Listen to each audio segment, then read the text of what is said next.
On Wednesday, February 21st, 1990, the American music industry, along with a fair number of people from overseas, gathered at the Shrine Auditorium in Los Angeles. It was the 32nd Annual Grammy Awards. Sting, Stevie Wonder, Ella Fitzgerald, Bob Seger, Lou Reed, and Meryl Streep were just some of the people handing out the awards. When it came time to present the award for Best Pop Performance by a Duo or Group with Vocals, there were some very nervous people in the audience.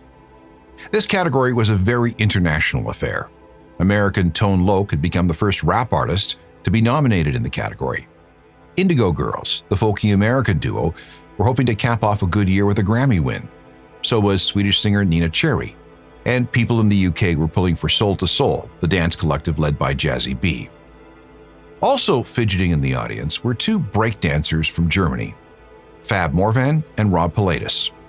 And perhaps they had more reason to be nervous than anyone else. The presenters were Chris Christopherson and Young MC. And when the envelope was opened, and the best new artist is Milli Vanilli.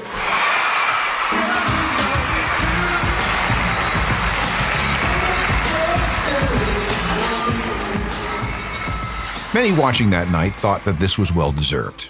These guys had come out of nowhere with a series of infectious pop songs. Their debut sold over 7 million records in the US alone, another million in Canada, one of the few artists to that point to reach that sales milestone, and 30 million worldwide. #1 album, #1 singles. Fantastic! A couple of black kids from the streets of Paris and Munich had beaten the odds to become an award-winning global success. But there was a slight problem.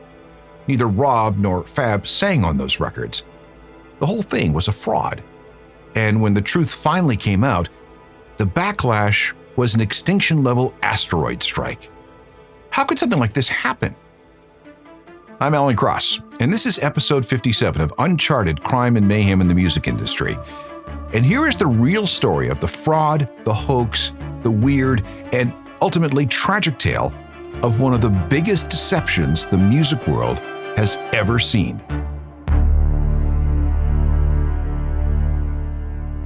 When Milli Vanilli was found to be a fraud and stripped of their Grammy 9 months after winning the award for Best New Artist, the world piled on.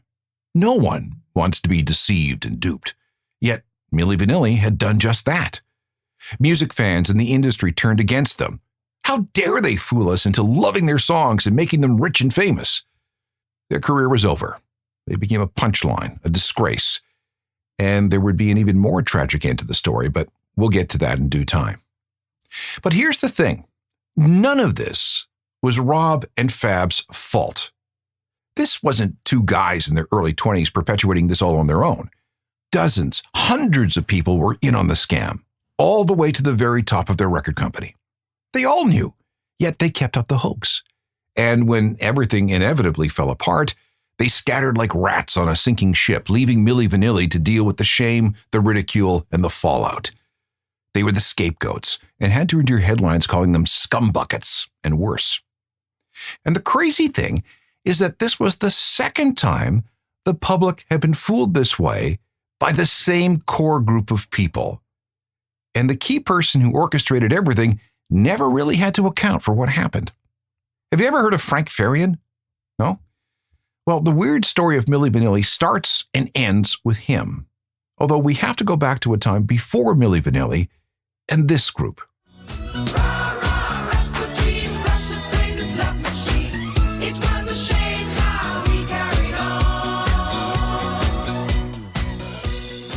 That's Boney M. and a monster hit from 1978 entitled Rasputin. We'll come back to them in a moment after we dig into Frank Farian's past. His real name was Franz Reuther. He began as a cook before he decided to get into music. He adopted the name Frank Farian and formed a group called Frankie Boys Schotten. They released a single in 1964 called Shouting Ghost, but nobody cared. By 1967, he was trying a solo career using the name Frankie Farian and had some local hits, mostly with cover songs. He eventually moved away from performance and into production with some modest success. In the late 70s, Boney M emerged out of West Germany with a series of hooky earworm songs and eventually sold more than 100 million records. This group was started by Farian in 1974. He wrote and sang a song called Baby Do You Wanna Bump in 1975. That was essentially a remake of the 1967 Jamaican ska track Al Capone by Prince Buster. When it was released, it was credited to Boney M. Farian took the name from an Australian TV series called Boney. The M was tacked on just, because it sounded good. Baby, do you wanna bump? Do you wanna bump? The song became something of a hit in Western Europe, so Farian, who I guess realized his shortcomings as a performer, hired a bunch of performers for TV appearances. Farian was a white dude, but if you watch the video of any performances by Boney M, all the performers in the band are black. Most curious. Maisie Williams was one of the performers. One day in 1975, she was in a restaurant in Hanover with her friend Sheila Bonnick when a man came up to their table. "I'm a talent agent," he said. "I'm looking for a couple of women to dance and mime to a recording of a song called Baby Do You Wanna Bump. Are you in?" They were. They were told to report to an address for rehearsals, and that's when they met two other people who were introduced simply as Natalie and Michael. Gigs were booked in a few discos, and they were seen on TV a few times. Natalie, whoever she was, then left and was replaced by Claudia Berry, someone who would later have a disco hit on her own. Sheila also grew bored with the lip-syncing routine and quit. And then Mike, this other mystery person, also bailed. The new Boney M lineup became Maisie, a singer from Jamaica named Marcia Barrett, another Jamaican named Liz Mitchell, and Bobby Farrell, who was a dancer from Aruba. Maisie herself was originally from Aruba, so Boney M was an all-Caribbean lineup. When Frank Farian had them record some new songs, he didn't like the results. Liz and Marcia were all right, but Maisie and Bobby couldn't cut it. That's when he decided to record his own voice, altering it in the studio. An album was released, and after a slow start, it blew up. And as far as anyone on the outside knew, Boney M was four black people from the Caribbean singing these songs. More songs were recorded in the same way with Farian's altered vocals. When Boney M appeared anywhere, they lip-synced, pretending to be the real deal. All they had to do was look good and wear the risque costumes Farian provided. By 1978, the group was huge, with #1 songs and high-charting albums around the planet. They even became one of the very, very few Western artists to perform in the Soviet Union. The fact that Bobby Farrell wasn't the lead singer on Boney M's records was sort of an open secret. Same thing with Maisie. In fact, Farian admitted as much in a magazine interview. But no one seemed to care. Why? Because back then, lip-syncing was an accepted practice in the disco world. Many disco singers were one-hit wonders, so hauling a band around for them to perform just one or two songs didn't make financial sense. Just put them up on stage, have them mime the song, and let everybody dance. Simple. However, when Boney M did perform live, Bobby and Maisie did contribute vocals, although their voices were augmented by a bunch of uncredited backup singers to cover up any shortcomings. Meanwhile, the hits kept coming for several years, even after the disco bubble burst at the end of the 1970s. Bobby Farrell, fed up with Frank and his ways, left in 1981. His replacement was Reggie Tisbo. By then, though, Boney M was on a downward slide and Farian was losing interest. Besides, he'd already made tons of money. After a 10th anniversary celebration, Boney M called it quits in 1986. The concept of Boney M, however, continued with different members in different parts of the world, some with Farian's blessing, others without. There were legal issues and lawsuits, but somehow things kept going until 2024, thanks to these facsimile versions and an endless parade of reissues, re-recordings, and remixes. Meanwhile, though, Farian moved on to other things. In 1986, he created something called FAR Corporation. It was another studio project that featured three members of Toto, singer Bobby Kimball, guitarist Steve Lukather, and keyboardist David Paich, along with a couple of drummers and a couple of singers. Their claim to fame was a cover of, wait for it, Stairway to Heaven. Now, why do that song? Because Led Zeppelin never released it as a single, so Farian saw an opening, and it worked. The recording got as high as number 8 in the UK and number 9 in Ireland. If there's a bustle in your hedgerow, hurry along now. Just a sprinkling of May Queen. Farian didn't stop there. In 1986, he produced Blind Before I Stop, a mostly forgotten album by Meatloaf. He also sang backup on a single entitled Rock and Roll Mercenaries. While all this was going on, Boney M was coming to an end. So Frank started thinking of a spiritual successor to his creation, one over which he had even more control. And in 1988, he came up with a plan. And that plan was called Milli Vanilli. Fab Morvan, full name Fabrice Maxime Sylvain Morvan, was born in Paris in 1966 to parents originally from Guadeloupe. At 18, he moved to Germany, where he found work as a dancer and model. Breakdancing was his thing, and he loved hip-hop, funk, soul, and pop music. At some point, he met Rob Pilatus in a club in Munich. Rob's background is a little hazy because he spent his first 4 years in an orphanage. He wasn't even sure in which year he was born. Was it 1964 or maybe 1965? The records at the orphanage never made it clear. His adoptive father was in the U.S. Army, and his adoptive mom worked as a stripper in Germany. He had a rough childhood, subject to all sorts of racism. He left home as a teenager. Fab was homeless for a period of time and only managed to survive by becoming a dance teacher. He soon began working as a breakdancer and backing singer with a group called Wind, who competed in Eurovision in 1987. They actually finished second in the voting. It was the following year that Fab met Rob. They started holding parties, big ones, in their apartment in Munich. They also found gigs as staff dancers on a local TV show. Whenever a pop star came in to perform, they were in the background, dancing to the pre-recorded track as the star lip-synced for the TV audience. Both continued working as models. On the side, they formed a singing group called Empire Bazaar, along with a woman who went by the name Charlene. There was a single called Dance. It's Rob singing. He's also playing bass.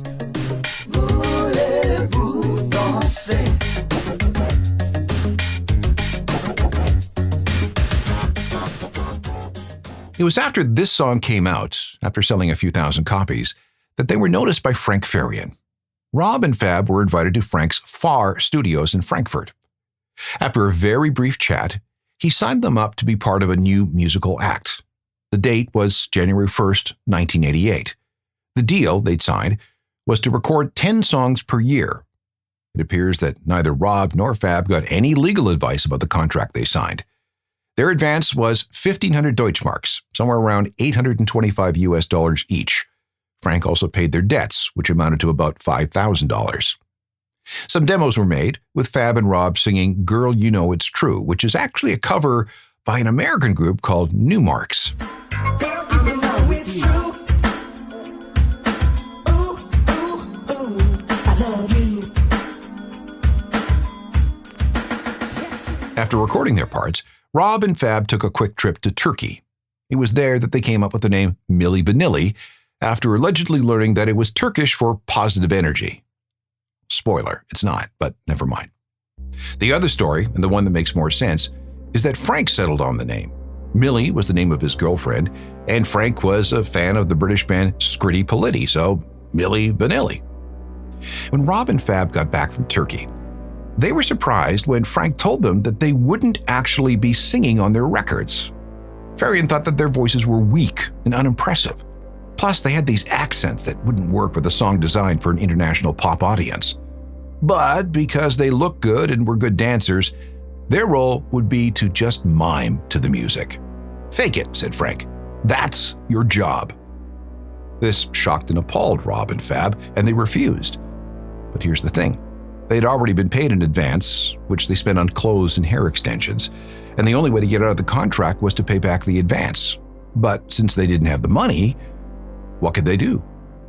They had to do what Frank demanded, until at least they had enough cash to pay back the advance and be released from the contract.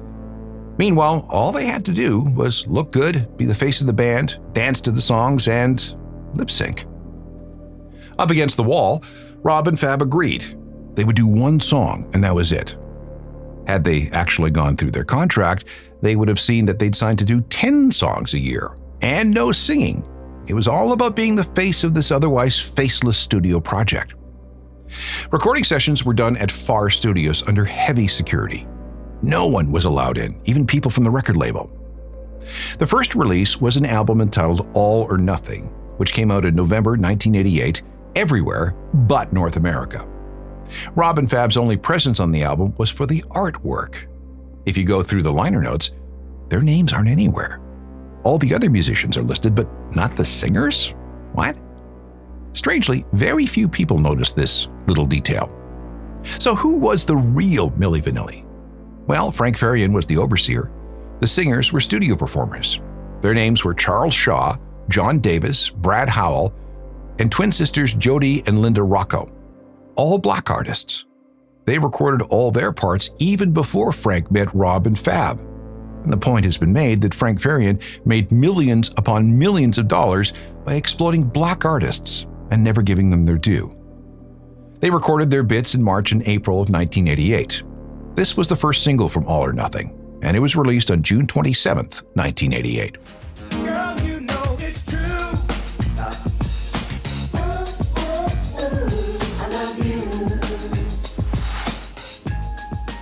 The first round of shows for this new band, Milli Vanilli, began in May 1988.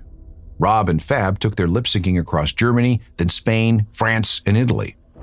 It wasn't long before they were pretty bummed out by the situation.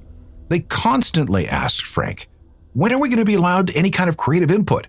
I mean, I know we're really good looking in the spandex and the flashy clothes and with our great hair, but what we really want to do is sing and contribute to the music."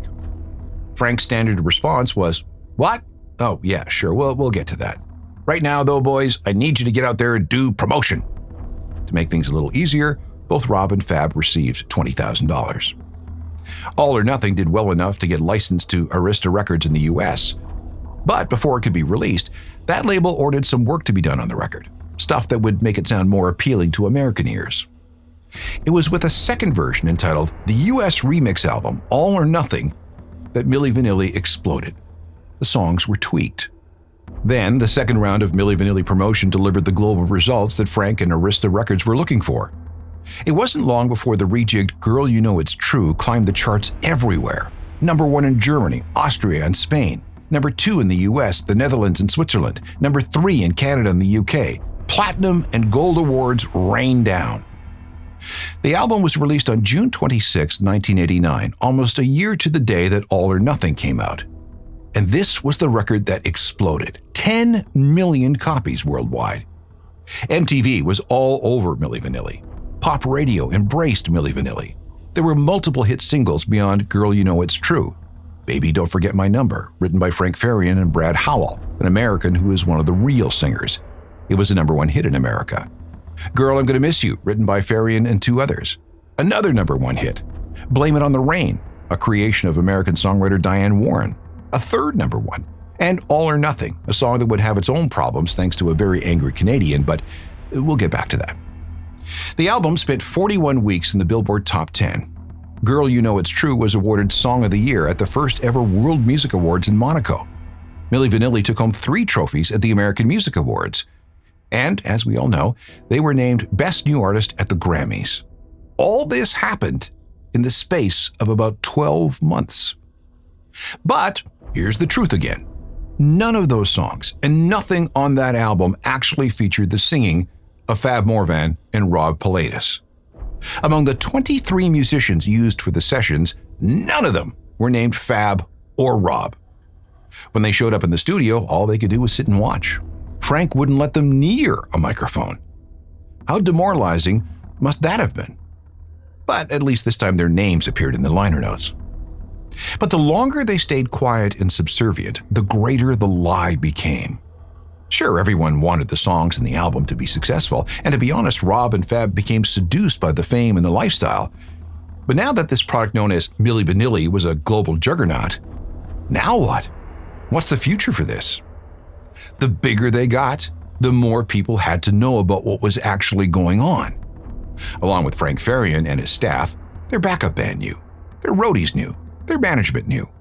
And when you've got records selling millions and millions of copies and generating tens of millions of dollars, their record company knew, all the way up to Arista president Clive Davis. And they were all fine with it. There was just way too much money being made. There was no choice but to keep up the deception. And it wasn't long before everything started falling apart. And looking back on it, this disaster was inevitable.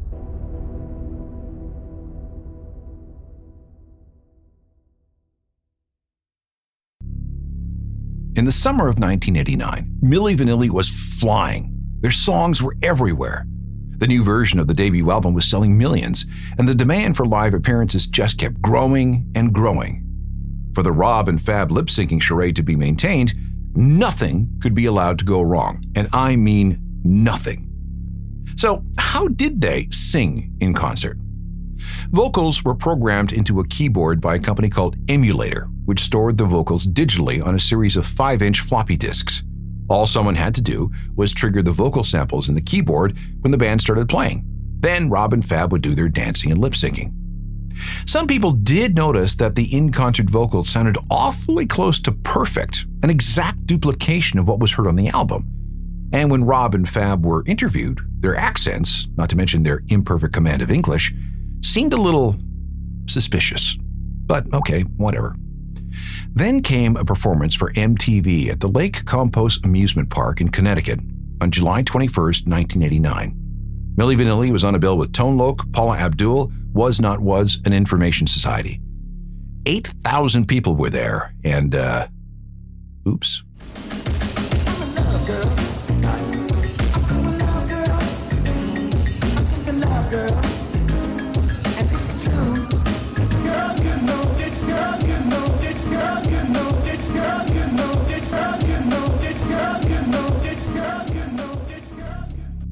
The emulator malfunctioned and got caught in a loop. Rob and Fab tried to fake it, hoping that the loop would become unstuck, but after a few seconds they ran off stage. Despite the humiliation, they were persuaded to come back and finish the set. The audience barely noticed. In fact, no one seemed to care. Any news coverage was buried. Even the local Bristol, Connecticut newspaper devoted a single paragraph to the issue, deep in a review of the show. And to be brutally honest, every act on that MTV tour used backing tapes. All of them except Was Not Was. Milli Vanilli was just unlucky that night when the same thing really could have happened to any of the other acts. So the facade cracked, but it didn't exactly break. Yes, the whispers about Milli Vanilli being a couple of fakers grew louder, and the rumors grew stronger, but it didn't really seem to matter. Yet. Frank Farian and Arista Records shrugged it off. One-time thing, don't worry about it. It was barely noticeable. It never even made the papers. MTV never televised it. It won't happen again. And because, of course, there was no social media or YouTube back in July 1989, how was it going to spread? And it didn't. At least not far enough to make a difference anyway. Meanwhile, Rob and Fab were deep into the pop superstar lifestyle. They were completely seduced by it. Simultaneously, though, they were now carrying the burden that they were mere puppets in Frank Farian and Arista Records' game. There was nothing they could do but keep up the charade. Drugs and alcohol helped dull the anxiety and fear. Original singer Charles Shaw, who was paid $6,000 for his time, spilled the beans to a New York newspaper in December 1989. He said that All or Nothing, the original version of the album that sold 10 million copies, had 3 singers, none of whom were named Rob or Fab. The story is that Frank Farian paid him $150,000 to retract all those statements. But once this boulder started rolling downhill, it was only a matter of time before things turned into an avalanche. It began when an assistant manager, a junior guy who apparently didn't know about the lip-syncing, took it upon himself to nominate Milli Vanilli for the Grammys. And this is a really simple process. All you had to do was send a suggestion to the Grammy people on official letterhead. So he did. And it wasn't long before he got a response. Congratulations! Milli Vanilli has been nominated in the category of Best New Artist. We would also like to extend to them an opportunity to perform on the broadcast. Now, this junior guy was thrilled, and he ran to his boss. When Arista Records found out, they said, "He did what? Don't you know that there's an unbreakable Grammy rule that all performances have to be live? This is going to be a disaster." You would think that label head Clive Davis would love to have his best-selling artist of the year be nominated for a Grammy, right? So why didn't he make the nomination suggestion? I'll let you fill in the blank. The label and management freakout was nuclear. Rumors say that money and favors were exchanged between Arista and the Grammys to make this inconvenient rule go away for this one time only. Well, that's actually not true. They made an exception for Janet Jackson a few years earlier. But such a rule change was almost unheard of. And then things got really, really weird. On January 22nd, 1990, Milli Vanilli won 3 times at the American Music Awards. Favorite rock or pop new artist, favorite soul and R&B artist, and favorite rock or pop song for Girl You Know It's True. The 32nd Grammy Awards were next, and like I said earlier, they were held on Wednesday, February 21st, 1990. And when it came time for the presentation and for Best New Artists, it was Milli Vanilli against Tone Loc, the Indigo Girls, Nina Cherry, and Soul to Soul. Let's revisit that moment one more time. And the best new artist is Milli Vanilli.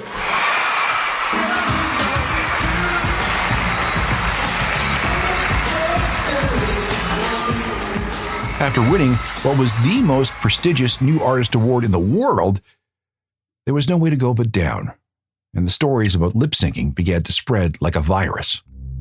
Rob didn't help matters much when the guys were interviewed in Time magazine in March 1990. He proclaimed that Milli Vanilli was bigger than and more relevant than Elvis or the Beatles. We are more talented than Bob Dylan, Paul McCartney, and Mick Jagger. But did he really say that? Or was he quoted out of context? Maybe his poor English caught up with him. The jabs and ridicule ramped up. On April 21st, 1990, the comedy show In Living Color did a devastating parody called The Milli Vanilli Do-It-Yourself Kit.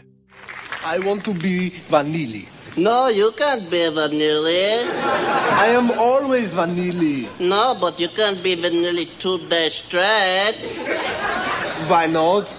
Because you are Germany and I'm from France. Oh, now I get it. Makes sense Makes to sense. me. Milli Vanilli commercial, take 1. Hello, we are Milli Vanilli. You know, a lot of people don't understand the enormous success of Milli Vanilli. And neither do we.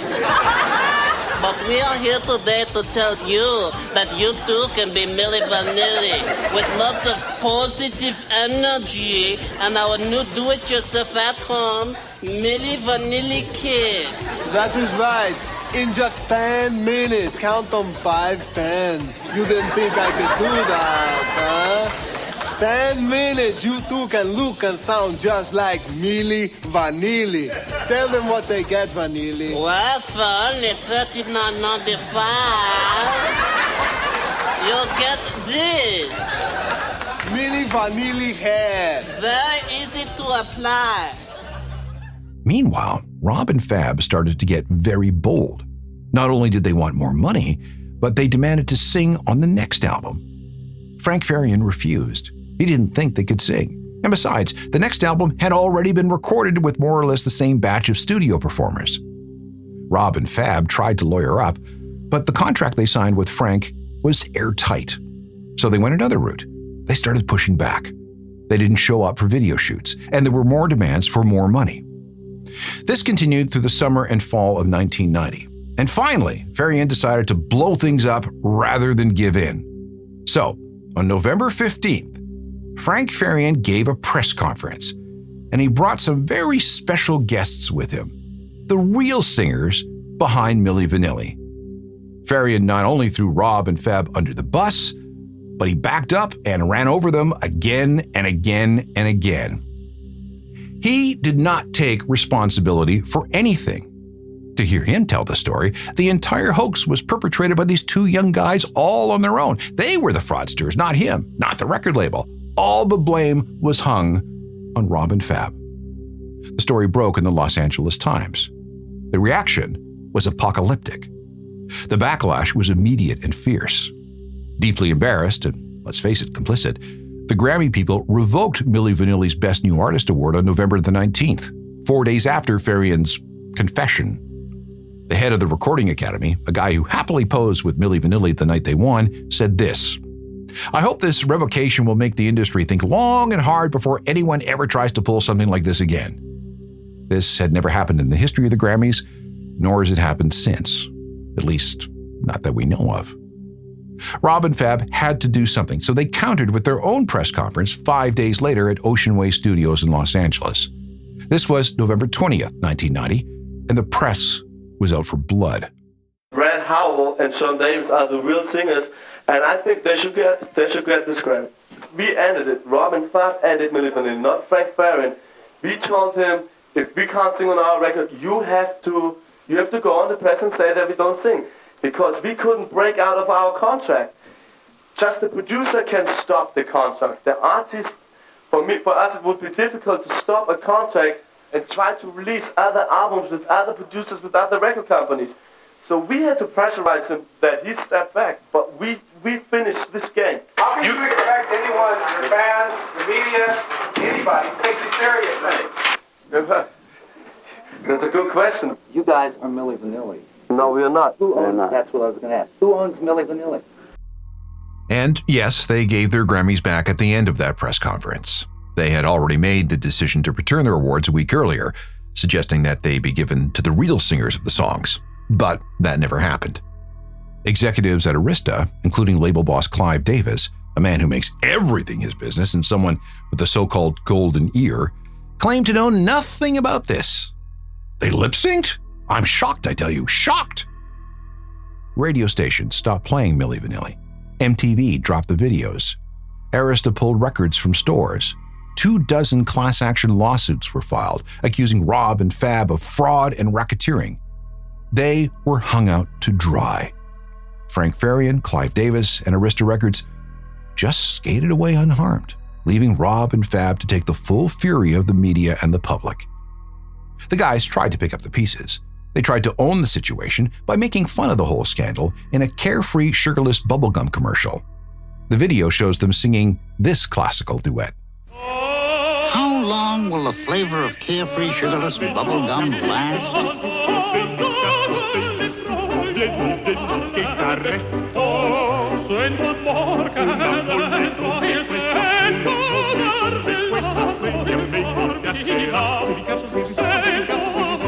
How long? Till these guys sing for themselves. Carefree, sugarless bubblegum. The flavor lasts. Then they got a gig as animated characters in a Super Mario Brothers game. There was a management deal they hoped would get them into acting. I mean, they'd been acting all this time, so why not? And then in 1993, they released an album called Rob and Fab. And yes, they did do their own singing. This is a single called We Can Get It On.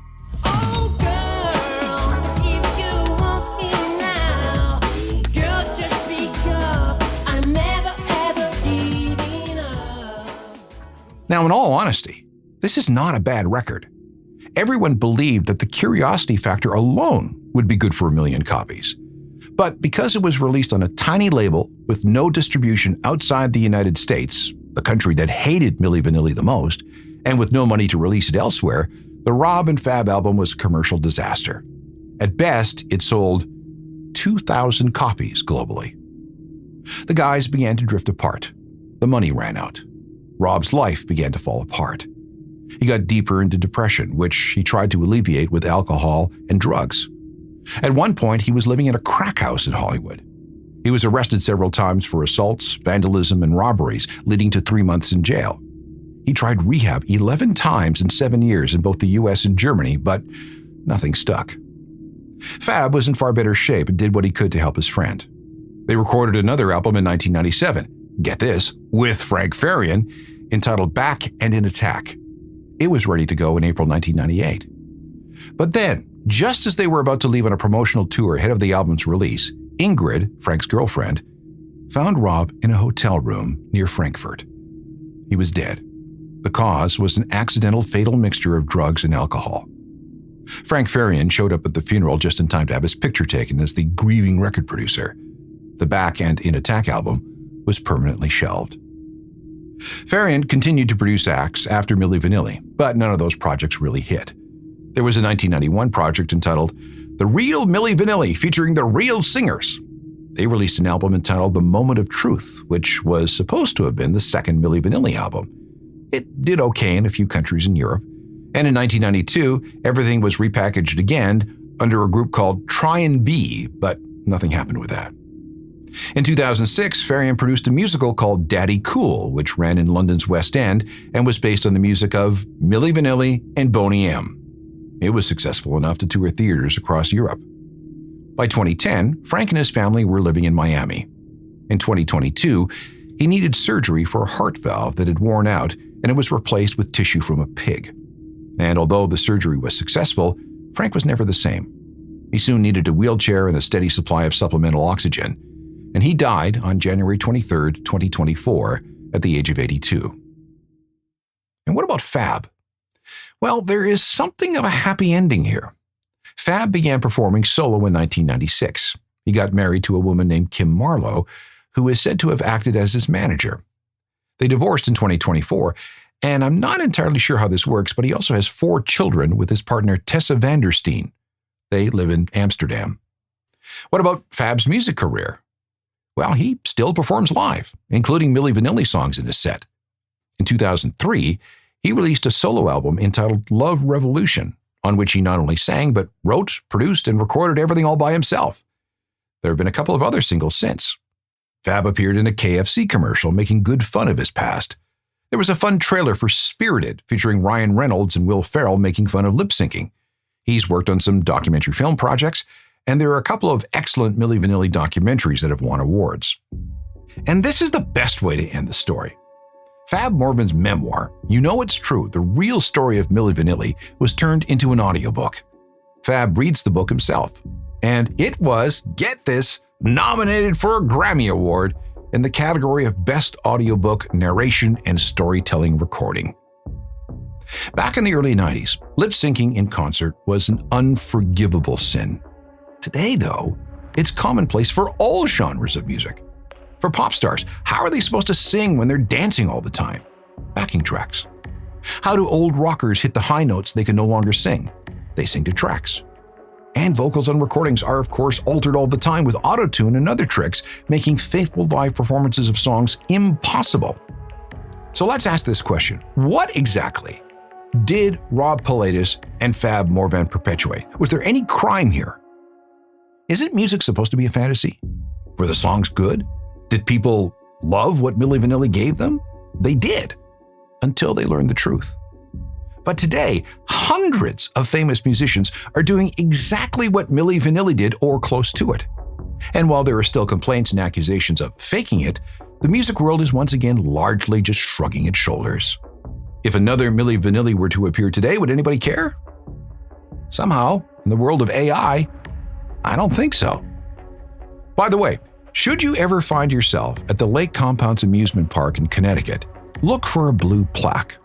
It reads, "Did you know Milli Vanilli was caught lip-syncing on stage at Lake Compounce on July 21st, 1989. So yes, this has been declared an official historic site. If you have any questions or comments about anything you hear on this podcast, shoot me an email. It's alan@alancross.ca. We can also meet up on all the social media sites, along with my website, ajournalofmusicalthings.com, which is updated with music news and recommendations every single day. And there's the free newsletter that you should get. And please check out my other podcast, The Ongoing History of New Music, which deals with rock music at large. There are hundreds and hundreds of episodes that you can enjoy for free as podcasts. See you next time for more stories of crime and mayhem in the music industry. Episodes arrive every 2 weeks. Technical productions by Rob Johnston. I'm Alan Cross.